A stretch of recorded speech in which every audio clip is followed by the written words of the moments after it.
Hope is the thing with feathers summary. Okay, so hope is the thing with feathers అనేటువంటి పద్యాన్ని Emily Dickinson American poet అనమాట. So చాలా famous feminist ఆవిడ రాశారనమాట hope is the thing with feathers అనేటువంటిది.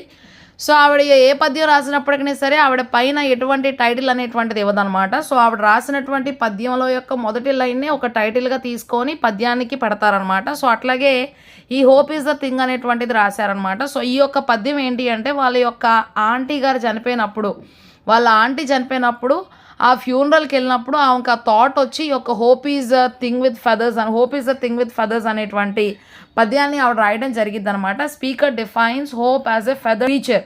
Okay, so ఇక్కడ speaker ఏం చెప్తున్నారు, ఎమిలీ డికిన్సన్ ఏం చెప్తూ ఉన్నారు అంటే ఒక నిరీక్షణ అనేటువంటిది చక్కటి ఈ కలిగి ఉన్నటువంటి ఓకే, సో పక్షులకి ఉండేటువంటి రెక్కల్లో ఉండేటువంటి ఆ ఈకలు ఉంటాయి కదా, సో అటువంటిది ఆ రెక్కలు కలిగి ఉన్నటువంటి లేదు అంటే ఆ ఈకలు అనేటువంటి కలిగి ఉన్నటువంటి ఒక జీవి అని చెప్పారు.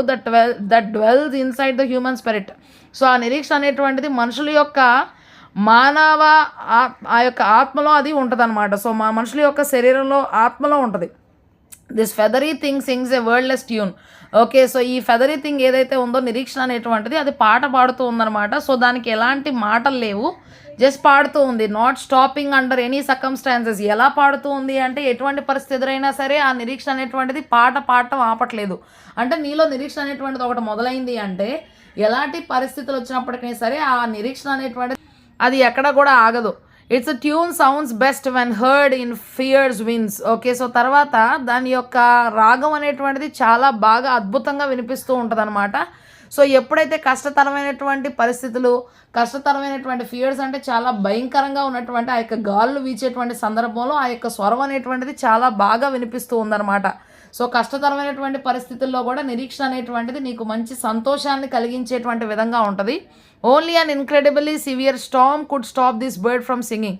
ఇంకా ఏంటి అంటే చాలా భయంకరమైనటువంటి తుఫాను, చాలా భయంకరమైనటువంటి విపరీతమైన తుఫాను మాత్రమే ఈ యొక్క బర్డ్, ఈ హోప్ అనేటువంటి నిరీక్షణ అనేటువంటి పక్షిని పాట పాడనీయకుండా ఆపేస్తుంది. అంటే నీలో ఉన్న నిరీక్షణని ఆపడం కోసం ఏదైనా కష్టతరమైనటువంటి బహు కష్టతరమైనటువంటి సమస్య నేను ఏలుబడి చేసినటువంటి సమయంలోనే నువ్వు నిరీక్షణ అనేటువంటి దాన్ని కలిగి ఉండలేకుండా ఉంటావు అని చెప్తున్నారు అనమాట. The hope bird has made many people feel warm. ఈ నిరీక్షణ అనేటువంటిది అనేక మందికి ఒక మంచి వెచ్చని స్పర్శన అనేటువంటిది ఇచ్చిందనమాట. సో ఆ నిరీక్షణ అనేటువంటిది వారి యొక్క జీవితంలో చాలా నెమ్మదిని ఇస్తుంది, చాలా ఆనందాన్ని ఇస్తుంది. మరలా వారు నెమ్మది అనేటువంటిది పొందుకుంటారు ఈ నిరీక్షణ వారి జీవితంలోకి వచ్చినప్పుడు. The speaker has heard the bird singing in the coldest places. ఇంకా ఏం చెప్తున్నారంటే ఎమిలీ డికిన్సన్ ఆ పక్షి అనేటువంటిది పాడుతూ ఉందన్నమాట. సో చాలా చల్లటి ప్రాంతాల్లో ఆ పక్షి అనేటువంటిది పాడుతుంది. Coldness always represents the negativity. Okay, so coldness అంటే ఎప్పుడైనా సరే నెగిటివిటీని చెప్తూ ఉంటుంది. ఇడియంలో కూడా ఉంటుంది అనమాట కోల్డ్ షోల్డర్ అని. కోల్డ్ షోల్డర్ అంటే మనం ఎప్పుడైనా సరే ఎవరినైనా సరే ఏది అడిగినప్పుడు వాళ్ళు అది మనకు చేయకపోతే as shown is cold shoulder. For example if you ask money from somebody, okay, that somebody has shown a cold shoulder. అంటే ఏంటి అంటే నేను ఒక వ్యక్తిని డబ్బులు అడిగాను, ఆ వ్యక్తి నాకు డబ్బులు ఇవ్వలేదు, తన యొక్క కోల్డ్ షోల్డర్ని చూపించాడు అంటే తను ఇవ్వలేదు. Coldness represents the negativity. అంటే నెగిటివ్ సిచ్యువేషన్స్లో కూడా ఏది ఎక్కడ నిరీక్షణ లేనటువంటి పరిస్థితిలో కూడా ఈ యొక్క నిరీక్షణ అనేటువంటి పక్షి చక్కగా పాటలు పాడుతూ ఉందన్నమాట. సో ఆ నిరీక్షణ అనేటువంటిది మనకు కలిగిస్తూ ఉంది. On the weirdest seas. Okay, ఇంకా విపరీతమైనటువంటి చాలా కష్టతరమైనటువంటి సముద్రాలు గుండా, సముద్రాలు అనేటువంటివి కూడా they represents hardships and problems. సముద్రాలు అంటే కష్టాలు అనమాట. సో అటువంటి సందర్భాల్లో కూడా దా యొక్క బర్డ్ అనేటువంటిది చక్కగా పాడుతూ ఉందన్నమాట. But in the speaker's experiences. Okay, so అట్లాగే ఎమిలీ డికిన్సన్ యొక్క అనుభవాల్లో even the most extreme ones, ఎంత కష్టమైన పరిస్థితుల్లో అయినప్పటికీ సరే the bird has never asked for anything in return.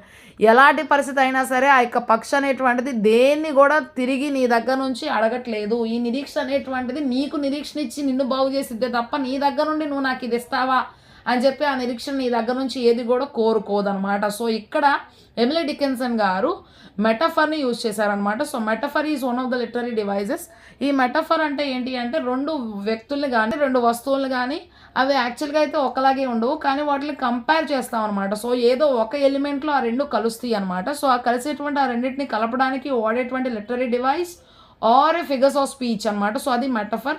రెండింటిని కలుపుతాము కానీ without using like or as. Okay, so దాన్ని మెటఫర్ అంటాము. ఇక్కడ నిరీక్షణ అనేటువంటి దాన్ని ఒక పక్షితో, రెక్కలు కలిగి ఉన్నటువంటి ఒక పక్షితో పోల్చి, చిన్న పక్షిగా దాన్ని భావించి పోల్చి రాయడం అనేటువంటిది జరిగిందనమాట. సో అందుకని మెటఫారికల్ పోమ్ అని కూడా దీన్ని అంటారు. సో ఆ పక్షిని పోలుస్తూ మన యొక్క నిరీక్షణ గురించి మాట్లాడుతూ చెప్పారనమాట. సో ఇదంతా కూడా ఒక మెటఫర్ అనేటువంటి లిటరరీ డివైజ్ని యూజ్ చేశారు.